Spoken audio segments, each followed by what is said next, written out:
I was born into this life. I suffered for it. And reaped the rewards. I could tell you that I didn't want it.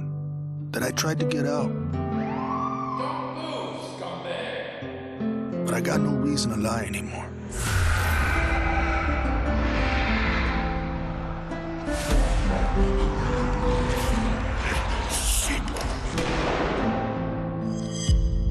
That life is the only reason I'm still here.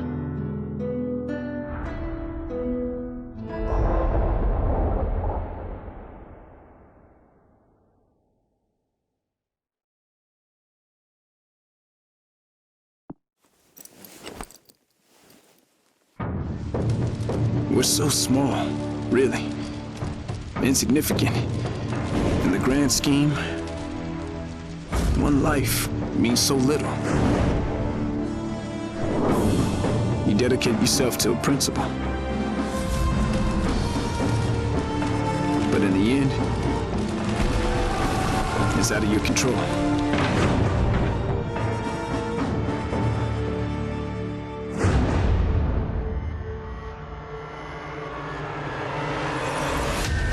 In this world,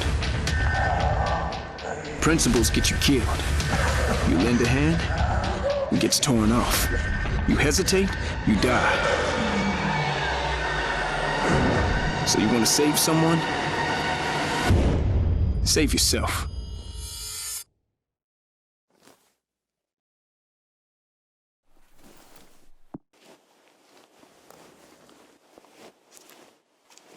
To all my classmates who alienated me because I was different.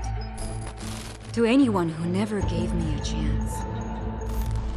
To the people who ignored me while I hid behind zeros and ones. Thank you.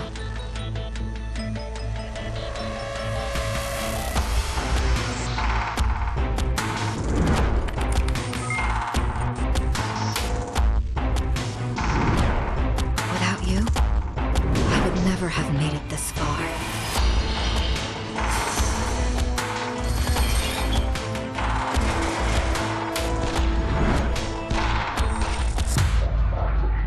I would have been weak and dependent. I would have ended up just like you.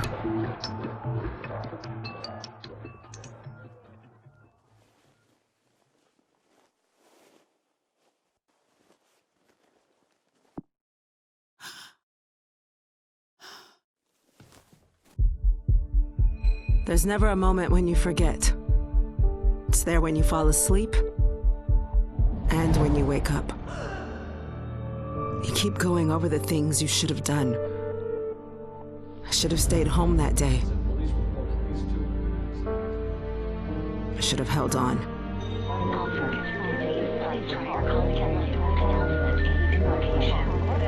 The agony is always there. But I've learned to live with it. Because the only thing stronger than regret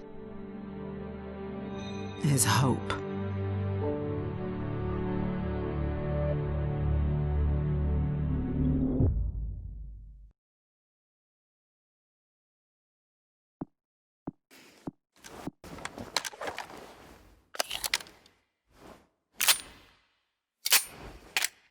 There were moments when men's cruelty could not be explained.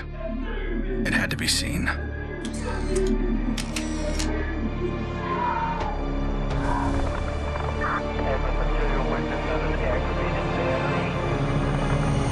The perfect shot pierced our numbness.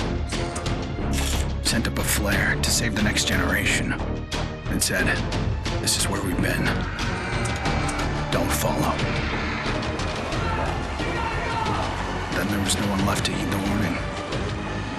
And the only one left to save was yourself.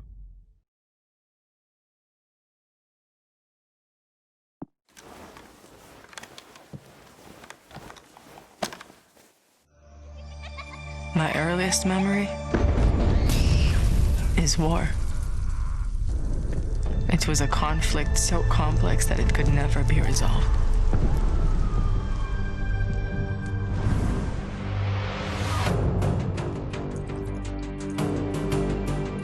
But this war isn't complicated.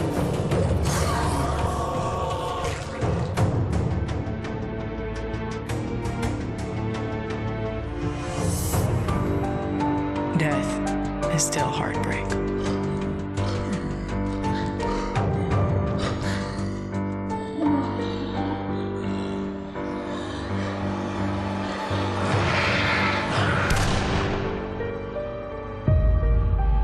But a kill is a kill.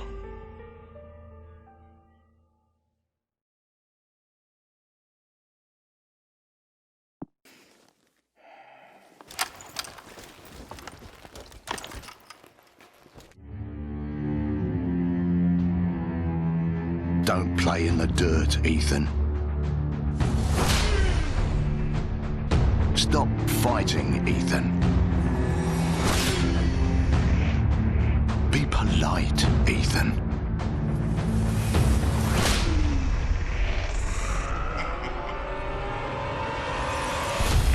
We can suppress the animal instincts all we want, bury them under layers of polish.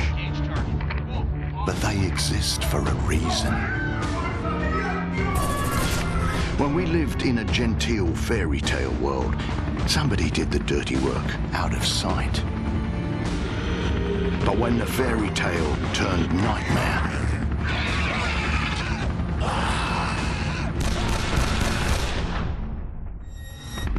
those instincts were the only thing that kept us alive.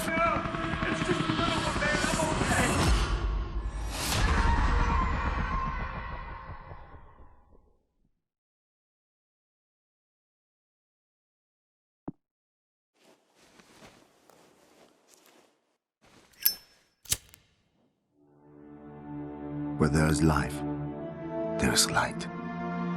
The glow of hope. At times, it burns brightly, but dwindles and fades.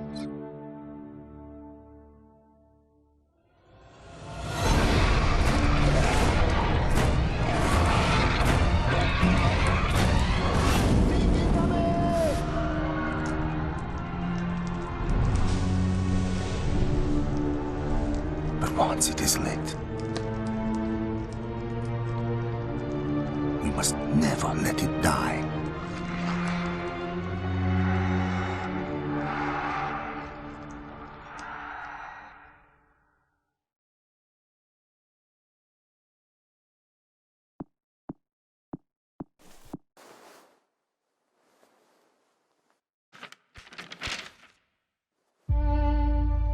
I was never afraid of Cachet the Deathless.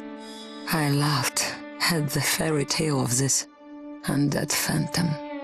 A woman of science would never fear such silliness. But what do we know?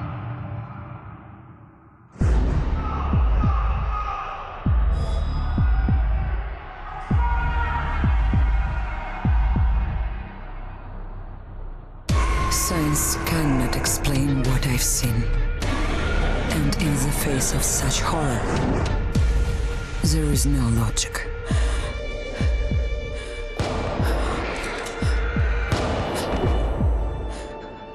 Only faith.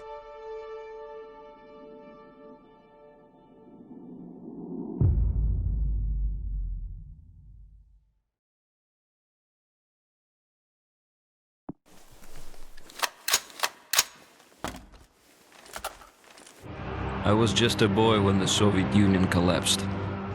The nation was divided in two. Those with power and those without. At 8 years old, I learned the price of weakness.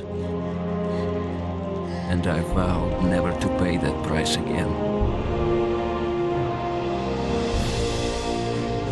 I became the strong man. I gathered wealth influence, and power. But nature is indifferent to the hierarchy of men. Once more, she burned my world to ashes, leaving only bitterness and the rage I would need to survive.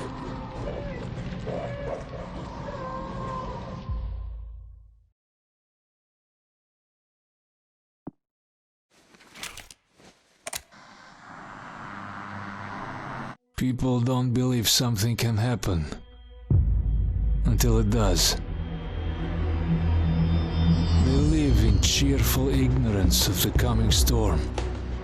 I could see nothing else. When it finally arrived, I felt relief. At least now the danger had taken shape. Now, I had a target.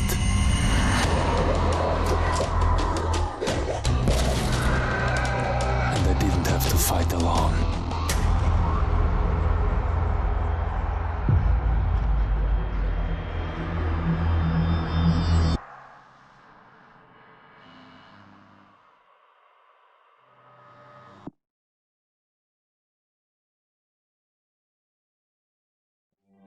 I will not be welcome in the kingdom of heaven. That fate was never in the cards for a man like me.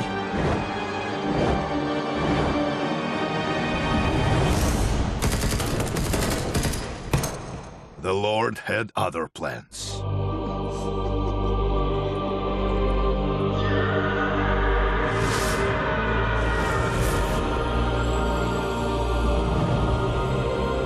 I have made my peace with God.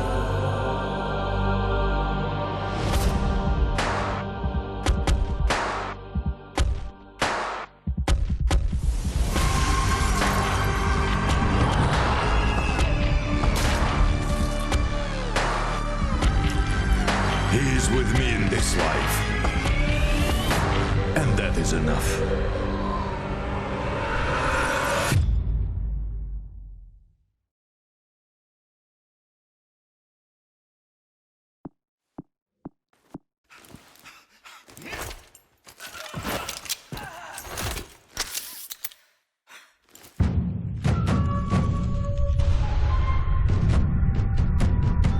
I was 11 years old the first time I felt the ground shake.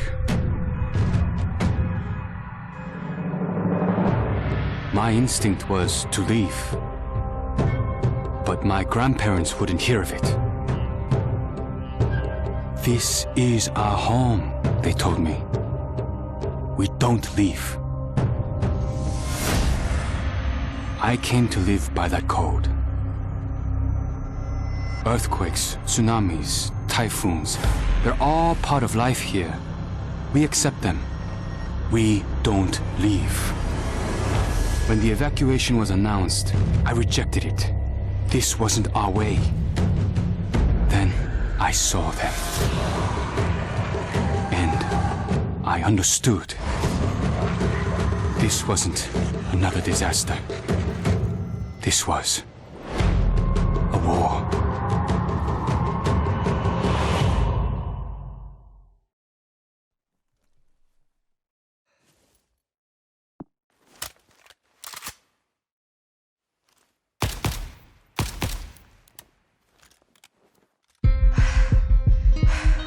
Nobody expected a 9-year-old girl from Tokyo to be fascinated by guns. Nobody imagined a 22-year-old university senior would drop out and train for the biathlon. Nobody believed that the daughter of a salaryman could win Olympic gold. And nobody predicted that a necrotic plague would decimate our planet's population. But life is all about the unforeseen.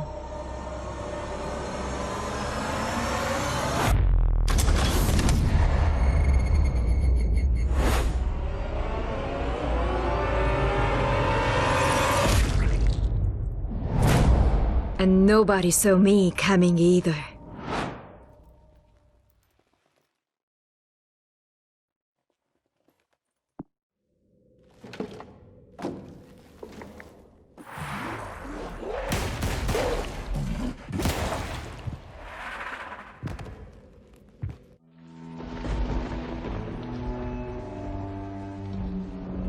I always wanted to be a cop.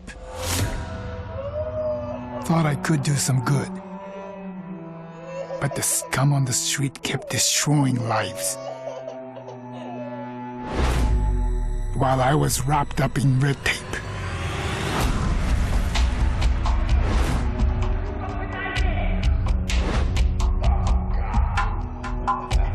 Shackled by senseless laws.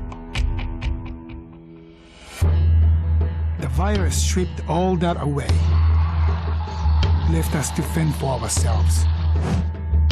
And finally, the chains were off.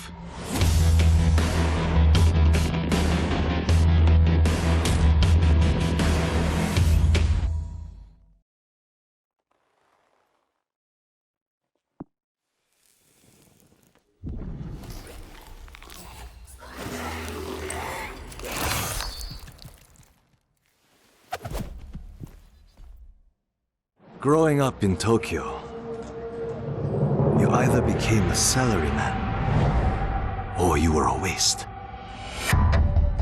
If you asked around, it's safe to say I was the latter. They said I lacked self-control, that I shamed my family. So my father sent me off to relatives in the States. Turns out, Americans care a lot more about earnings than honor. Which worked out fine. Until the Zeke showed up.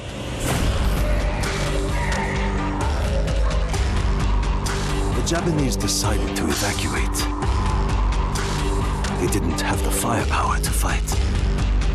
But I had special skills. So when everyone else was leaving,